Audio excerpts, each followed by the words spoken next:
Professeur Serralini, donc vous êtes venu témoigner à ce procès des faucheurs volontaires en cette journée du 17 août 2017, mais ce procès a finalement tourné court.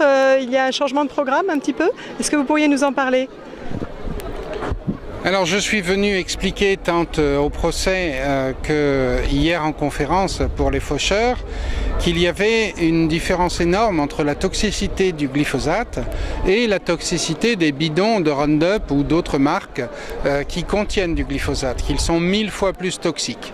Et c'est exactement sur ces données qui sont issus de nos recherches, que s'est appuyé votre avocat, l'avocat des faucheurs volontaires, pour expliquer que bien la loi ne prévoyait pas de tester l'ensemble des produits qui sont dans le bidon, mais seulement le glyphosate au niveau européen et à long terme, tandis que le ministre de l'Agriculture donne des autorisations en quelque sorte à la légère sur des tests d'irritation des yeux et de la peau à très court terme avec quelques souris. Ce qui fait qu'il y a une lacune énorme dans la loi qui est l'évaluation du produit qui est dans le bidon.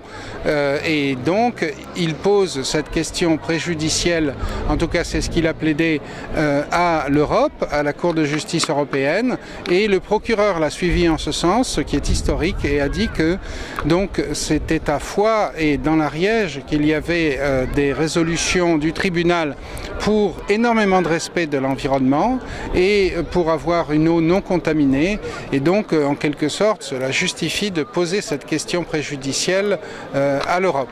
Et donc le juge va décider en délibéré comme toujours, mais il semble très favorable de poser cette question préjudicielle à l'Europe.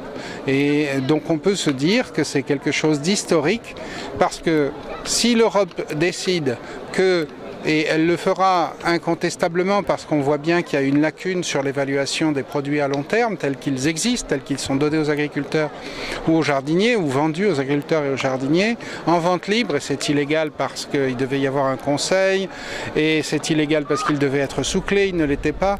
Donc toutes ces illégalités font qu'il est absolument justifié, à la fois au niveau scientifique et juridique, que l'Europe se prononce pour une nouvelle évaluation au moins de ce type de pesticide qui est symbolique parce que c'est le premier pesticide au monde, et de là suivra, je l'espère, pour l'ensemble des citoyens, une réglementation beaucoup plus protectrice de la santé et de l'environnement, et on peut s'en réjouir. Donc ce qui s'est passé là est historique.